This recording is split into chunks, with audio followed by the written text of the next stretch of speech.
Chapter 8. Toad's Adventures. When Toad found himself immured in a dank and noisome dungeon, and knew that all the grim darkness of a medieval fortress lay between him and the outer world of sunshine and well-metalled high roads where he had lately been so happy, disporting himself as if he had bought up every road in England, he flung himself at full length on the floor and shed bitter tears and abandoned himself to dark despair. "This is the end of everything," he said. "At least it is the end of the career of Toad, which is the same thing. The popular and handsome Toad, the rich and hospitable Toad, the Toad so free and careless and debonair. How can I hope to be ever set at large again?" he said. "Who have been imprisoned so justly for stealing so handsome a motor car in such an audacious manner, and for such a lurid and imaginative cheek bestowed upon such a number of fat, red-faced policemen?" Here his sobs choked him. "Stupid animal that I was," he said. "Now I must languish in this dungeon till people who were proud to say they knew me have forgotten the very name of Toad. Oh, wise old badger," he said. "Oh, clever, intelligent rat and sensible mole, what sound judgments, what a knowledge of men and matters you possess! Oh, unhappy and forsaken Toad!" With lamentations such as these he passed his days and nights for several weeks, refusing his meals or immediate light refreshments, though the grim and ancient jailer, knowing that Toad's pockets were well lined, frequently pointed out that many comforts and indeed luxuries could, by arrangement, be sent in, at a price, from outside. Now the jailer had a daughter, a pleasant wench and good-hearted, who assisted her father in the lighter duties of his post. She was particularly fond of animals, and, besides her canary, whose cage hung on a nail in the massive wall of the keep by day, to the great annoyance of prisoners who relished an after-dinner nap, and were shrouded in an antimacassar on the parlour table at night, she kept several piebald mice and a restless revolving squirrel. This kind-hearted girl, pitying the misery of Toad, said to her father one day, "Father, I can't bear to see that poor beast so unhappy and getting so thin. You let me have the managing of him. You know how fond of animals I am. I'll make him eat from my hand, and sit up and do all sorts of things." Her father replied that she could do what she liked with him. He was tired of Toad, and his sulks and his airs and meanness. So that day she went on her errand of mercy and knocked at the door of Toad's cell. "Now cheer up, Toad," she said coaxingly on entering, "and sit up and dry your eyes and be a sensible animal, and do try to eat a bit of dinner. See, I've brought you some of mine, hot from the oven." It was bubble and squeak between two plates, and its fragrance filled the narrow cell. The penetrating smell of cabbage reached the nose of Toad as he lay prostrate in his misery on the floor, and gave him the idea for a moment that perhaps life was not such a blank and desperate thing as he had imagined. But still he wailed and kicked with his legs and refused to be comforted. So the wise girl retired for the time, but of course a good deal of the smell of hot cabbage remained behind, as it will do, and Toad, between his sobs, sniffed and reflected, and gradually began to think new and inspiring thoughts, of chivalry and poetry, and deeds still to be done, of broad meadows and cattle browsing in them, raked by sun and wind, of kitchen gardens and straight herb borders, and warm snapdragons beset by bees, and the comforting clink of dishes set out on the table at Toad Hall, and the scrape of chair lugs on the floor, as everyone pulled himself close up to his work. The air of the narrow cell took a rosy tinge. He began to think of his friends, and how they would surely be able to do something, of lawyers, and how they would have enjoyed his case, and what an ass he had been not to get in a few, and lastly he thought of his own great cleverness and resource, and all that he was capable of, if only he gave his great mind to it, and the cure was almost complete. When the girl returned, some hours later, she carried a tray with a cup of fragrant tea steaming on it, and a plate piled up with very hot buttered toast cut thick, very brown on both sides, with the butter running through the holes in it in great golden drops, like honey from the honeycomb. The smell of that buttered toast simply talked to Toad, and with no uncertain voice, talked of warm kitchens, of breakfast on bright frosty mornings, of cosy parlour firesides on winter evenings, when one's ramble was over, and slippered feet were propped on the fender, of the purring of contented cats, and the twitter of sleepy canaries. Toad sat up and once more dried his eyes, sipped his tea, and munched his toast, and soon began talking freely about himself, and the house he lived in, and his doings there, and how important he was, and what lot of friends thought of him. The jailer's daughter thought that the topic was doing him as much good as the tea, and indeed it was, and encouraged him to go on. "Tell me about Toad Hall," said she. "It sounds beautiful." Toad Hall, said the Toad proudly, is an eligible, self-contained gentleman's residence, very unique, dating in part from the 14th century, but replete with every modern convenience, up-to-date sanitation, 5 minutes from church, post office and golf links, suitable for... "Bless the animal," said the girl, laughing. "I don't want to take it. Tell me something real about it. But first, wait till I fetch you some more tea and toast." She tripped away, and presently returned with a fresh trayful, and Toad, pitching into the toast with avidity, his spirits quite restored to their usual level, told her about the boathouse and the fish pond, and the old walled kitchen garden, and about the pigsties and the stables, and the pigeon house and the hen house, and about the dairy and the wash house and the china cupboards, and the linen presses, she liked that bit especially, and about the banqueting hall, and the fun they had there when other animals were gathered round the table, and Toad was at his best, singing songs, telling stories, carrying on generally. Toad was very much the same sanguine, self-satisfied animal that he had been of old. He sang a little song or two, of the sort he used to sing at his dinner parties, curled himself up in the straw, and had an excellent night's rest, and the pleasantest of dreams. They had many interesting talks together after that, as the dreary days went on, and the jailer's daughter grew very sorry for Toad, and thought it a shame that a poor little animal should be locked up in prison for what seemed to her a very trivial offence. Toad, of course, in his vanity, thought that her interest in him proceeded from a growing tenderness, and he could not help half regretting that the social gulf between them was so very wide, for she was a comely lass, and evidently admired him very much. One morning the girl was very thoughtful, and answered at random, and did not seem to Toad to be paying proper attention to his witty sayings and sparkling comments. "Toad," she said presently, "just listen, please. I have an aunt who is a washerwoman." There, said Toad graciously and affably. "Never mind. Think no more about it. I have several aunts who ought to be washerwomen." "Do be quiet a minute, Toad," said the girl. "You talk too much. That's your chief fault, and I'm trying to think, and you hurt my head. As I said, I have an aunt who is a washerwoman. She does the washing for all the prisoners in this castle. We try to keep any paying business of that sort in the family, you understand. She takes out the washing on Monday morning and brings it in on Friday evening. This is Thursday. Now, this is what occurs to me. You're very rich, at least you're always telling me so, and she's very poor. A few pounds wouldn't make any difference to you, and it would mean a lot to her. Now I think if she were properly approached, squared, I believe is the word you animals use, you could come to some arrangement by which she would let you have her dress and bonnet and so on, and you could escape from this castle as the official washerwoman. You're very alike in many respects, particularly about the figure." "We're not," said the Toad in a huff. "I have a very elegant figure, for what I am." "So is my aunt," replied the girl, "for what she is. Have it your own way, you horrid, proud, ungrateful animal, when I'm sorry for you and trying to help you." Yes, that's all right. Thank you very much indeed," said the Toad hurriedly.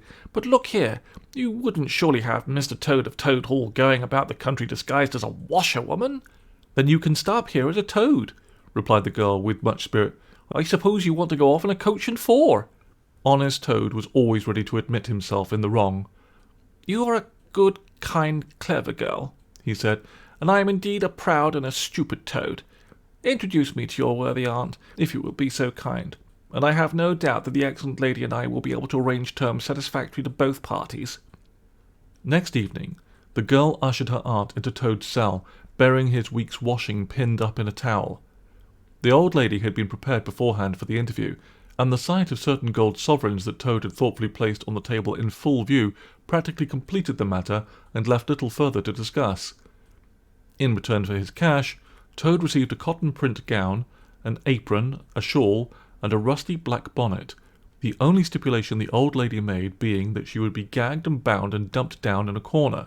By this not very convincing artifice, she explained, aided by picturesque fiction which she could supply herself, she hoped to retain her situation, in spite of the suspicious appearance of things.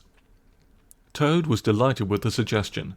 It would enable him to leave the prison in some style, and with his reputation for being a desperate and dangerous fellow untarnished, and he readily helped the jailer's daughter to make her aunt appear as much possible the victim of circumstances over which she had no control. "Now it's your turn, Toad," said the girl. "Take off that coat and waistcoat of yours. You're fat enough as it is." Shaking with laughter, she proceeded to hook and eye him into the cotton print gown, arranged the shawl with a professional fold, and tied the strings of the rusty bonnet under his chin. "You're the very image of her," she giggled. "Only I'm sure you never looked half so respectable in all your life before. Now goodbye, Toad, and good luck.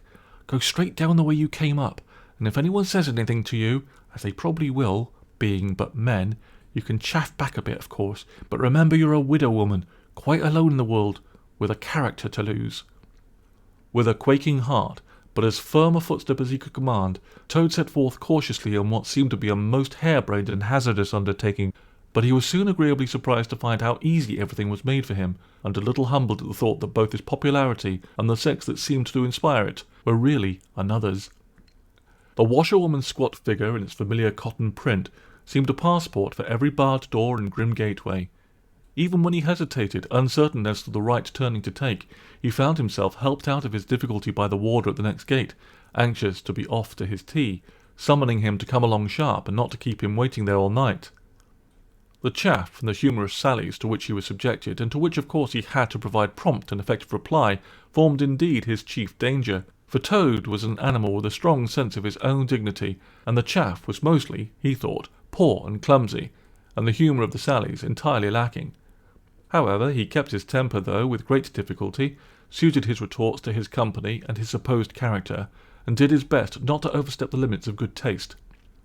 It seemed hours before he crossed the last courtyard, rejected the pressing invitations of the last guard-room, and dodged the outspread arms of the last warder, pleading with simulated passion for just one farewell embrace.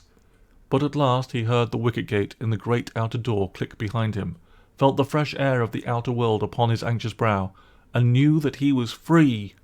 Dizzy with the easy success of his daring exploit, he walked quickly towards the lights of the town, not knowing in the least what he should do next, only quite certain of one thing, that he must remove himself as quickly as possible from the neighbourhood where the lady he was forced to represent was so well known and so popular a character. As he walked along considering, his attention was caught by some red and green lights a little way off to one side of the town, and the sound of the puffing and snorting of engines, and the snorting of engines and the banging of shunted trucks fell on his ear. "Aha!" he thought. "This is a piece of luck. A railway station is the thing I want most in the whole world at this moment, and what's more, I needn't go through town to get it, and shan't have to support this humiliating character by repartees which, though thoroughly effective, do not assist one's sense of self-respect." He made his way to the station accordingly, consulted a timetable, and found that a train bound more or less in the direction of his home was due to start in half an hour. "More luck," said Toad, his spirits rising rapidly, and went off to the booking office to buy his ticket. He gave the name of the station that he knew to be nearest to the village of which Toad Hall was the principal feature, and mechanically put his fingers in search of the necessary money, where his waistcoat pocket should have been. But here the cotton gown, which had nobly stood by him so far, and which he had basely forgotten, intervened and frustrated his efforts. In a sort of nightmare, he struggled with the strange uncanny thing that seemed to hold his hands, turn all muscular strivings to water, and laugh at him all the time, while other travellers, forming up a line behind, waited with impatience, making suggestions of more or less value and comments of more or less stringency and point. At last, somehow, he never rightly understood how, he burst the barriers, attained the goal, arrived at where all waistcoat pockets are eternally situated, and found not only no money, but no pocket to hold it, and no waistcoat to hold the pocket. To his horror, he recollected that he had left both coat and waistcoat behind him in his cell, and with them his pocket-book, money, keys, watch, matches, pencil-case, all that makes life worth living, all that distinguishes the many-pocketed animal, the lord of creation, from the inferior one-pocketed or no-pocketed productions that hop or trip about permissively unequipped for the real contest. In his misery he made one desperate effort to carry the thing off, and, with a return to his fine old manner, a blend of the squire and the college don, he said, "Look here, I've found I've left my purse behind. Just give me that ticket, will you, and I'll send the money on tomorrow. I'm well known in these parts." The clerk stared at him with the rusty black bonnet a moment, and then laughed. "I should think you were pretty well known in these parts," he said, "if you tried this game on often. Here, stand away from the window, please, madam. You're obstructing the other passengers." An old gentleman who had been prodding him in the back for some moments here thrust him away and, what was worst, addressed him as his good woman, which angered Toad more than anything that had occurred that evening. Baffled and full of despair, he wandered blindly down the platform where the train was standing, and tears trickled down each side of his nose. It was hard, he thought, to be within sight of safety and almost of home, and to be balked by the want of a few wretched shillings, and by the pettifogging mistrustfulness of paid officials. Very soon his escape would be discovered. The hunt would be up. He would be caught, reviled, loaded with chains, dragged back again to prison, and bread and water and straw. His guards and penalties would be doubled, and oh, what sarcastic remarks the girl would make! What was to be done? He was not swift of foot. His figure was unfortunately recognizable. Could he not squeeze under the seat of a carriage? He had seen this method adopted by schoolboys when the journey money provided by thoughtful parents had been diverted to other and better ends. As he pondered, he found himself opposite the engine, which was being oiled, wiped, and generally caressed by its affectionate driver, a burly man with an oil can in one hand and a lump of cotton waste in another. "Hello, mother," said the engine driver. "What's the trouble? You don't look particularly cheerful." "Oh, sir," said Toad, crying afresh, "I am a poor, unhappy washerwoman, and I've lost all my money and can't pay for a ticket, and I must get home tonight somehow, and whatever am I to do I don't know. Oh dear, oh dear." "That's a bad business indeed," said the engine driver reflectively. "Lost your money and can't get home. And got some kids too waiting for you, I dare say." "Any amount of 'em," sobbed Toad, "and they'll be hungry and playing with matches and upsetting lamps, the little innocents, and quarrelling and going on generally. Oh dear, oh dear." "Well, tell you what I'll do," said the good engine driver. "You're a washerwoman to your trade, says you. Very well, that's that. And I'm an engine driver, as you may well see, and there's no denying it's terribly dirty work. Uses up a power of shirts, it does, till my missus is fair tired of washing 'em. If you'll wash a few shirts for me when you get home and send 'em along, I'll give you a ride on my engine. It's against the company's regulations, but we're not so very particular in these out-of-the-way parts." The Toad's misery turned into rapture as he eagerly scrambled up into the cab of the engine. Of course, he had never washed a shirt in his life, and couldn't if he tried, and anyhow he wasn't going to begin, but he thought, "When I get safely home to Toad Hall and have money again and pockets to put it in, I will send the engine driver enough to pay for quite a quantity of washing, and that will be the same thing or better." The guard waved his welcome flag, the engine driver whistled in cheerful response, and the train moved out of the station.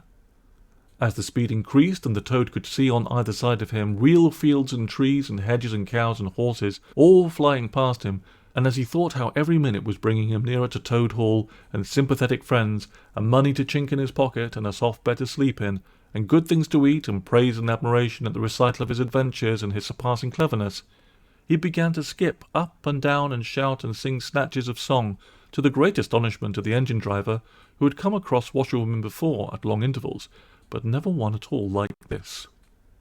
They had covered many and many a mile, and Toad was already considering what he would have for supper as soon as he got home, when he noticed that the engine driver, with a puzzled expression on his face, was leaning over the side of the engine and listening hard. Then he returned and said to Toad, "It's very strange. We're the last train running in this direction tonight. Yet I could be sworn that I heard another following us." Toad ceased his frivolous antics at once. He became grave and depressed, and a dull pain in the lower part of his spine communicating itself to his legs made him want to sit down and try desperately not to think of all the possibilities. By this time the moon was shining brightly, and the engine driver, steadying himself on the coal, could command a view of the line behind them for a long distance. Presently he called out, "I can see it clearly now. It is an engine, on our rails, coming along at a great pace. It looks as if we were being pursued." The miserable Toad, crouching in the coal dust, tried to think hard of something to do, with dismal want of success. "They're gaining on us," cried the engine driver, "and the engine is crowded with the queerest lot of people. Men like ancient warders waving halberds, policemen in their helmets waving truncheons, and shabbily dressed men in pot hats. Obvious and unmistakable plainclothes detectives even at this distance, waving revolvers and walking sticks, all waving, all shouting the same thing. Stop! Stop! Stop!" Then Toad fell on his knees among the coals, and raising his clasped paws in supplication cried, "Save me, only save me, dear kind Mr. Engine Driver, and I will confess everything. I am not the simple washerwoman I seem to be. I have no children waiting for me, innocent or otherwise. I am a Toad, the well-known and popular Mr. Toad, a landed proprietor. I have just escaped by my great daring and cleverness from a loathsome dungeon into which my enemies had flung me. And if those fellows on that engine recapture me, it'll be chains and bread and water and straw and misery once more for poor unhappy innocent Toad." The engine driver looked down upon him very sternly and said, "Now tell the truth. What were you put in prison for?" "It was nothing very much," said the poor Toad, colouring deeply. "I only borrowed a motor car while the owners were at lunch. They had no need of it at the time. I didn't mean to steal it, really, but people, especially magistrates, take such harsh views of thoughtless and high-spirited actions." The engine driver looked very grave and said, "I fear that you have been indeed a wicked Toad, and by rights I ought to give you up to offended justice. But you are evidently in sore trouble and distress, so I will not desert you. I don't hold with motor cars, for one thing, and I don't hold with being ordered about by policemen when I'm on my own engine for another. And the sight of an animal in tears always makes me feel queer and soft-hearted. So cheer up, Toad. I'll do my best, and we may beat them yet." They piled on more coals, shovelling furiously. The furnace roared, the sparks flew, the engine leapt and swung, but still their pursuers slowly gained. The engine driver, with a sigh, wiped his brow with a handful of cotton waste and said, "I'm afraid it's no good, Toad. You see they are running light, and they have a better engine. There's just one thing left for us to do, and it's your only chance, so attend very carefully to what I tell you. A short way ahead of us is a long tunnel, and on the other side of that, the line passes through a thick wood. Now I will put on all the speed I can while we are running through the tunnel, but the other fellows will slow down a bit, naturally, for fear of an accident. When we are through, I will shut off steam and put on brakes as hard as I can, and the moment it's safe for you to do, you must jump and hide in the wood before they get through the tunnel and see you. Then I will go full speed ahead again, and they can chase me if they like, for as long as they like, and as far as they like. Now mind, and be ready to jump when I tell you." They piled on more coals, and the train shot into the tunnel, and the engine rushed and roared and rattled, till at last they shot out the other end into fresh air and a peaceful moonlight, and saw the wood lying dark and helpful upon either side of the line. The driver shut off steam and put on brakes. The Toad got down on the step, and as the train slowed down to almost a walking pace, he heard the driver call out, "Now jump!" Toad jumped, rolled down a short embankment, picked himself up unhurt, scrambled into the wood and hid. Peeping out, he saw his train get up speed again and disappear at a great pace. Then out of the tunnel burst the pursuing engine, roaring and whistling, her motley crew waving their various weapons and shouting, "Stop! Stop! Stop!" When they were past, the Toad had a hearty laugh for the first time since he was thrown into prison. But he soon stopped laughing when he came to consider that it was now very late and dark and cold, and he was in an unknown wood with no money and no chance of supper, and still far from friends and home, and the dead silence of everything after the roar and rattle of the train was something of a shock. He dared not leave the shelter of the trees, so he struck into the wood with the idea of leaving the railway as far as possible behind him. After so many weeks within walls, he found the wood strange and unfriendly, and inclined, he thought, to make fun of him. Night jars, sounding their mechanical rattle, made him think that the wood was full of searching warders closing in on him. An owl, swooping noiselessly towards him, brushed his shoulder with its wing, making him jump in the horrid certainty that it was a hand, then flitted off moth-like, laughing its low "hoo, hoo, hoo," which Toad thought in very poor taste. Once he met a fox who stopped, looked him up and down in a sarcastic sort of way, and said, "Washerwoman, half a pair of socks and pillowcase short this week. Mind it doesn't occur again," and swaggered off, sniggering.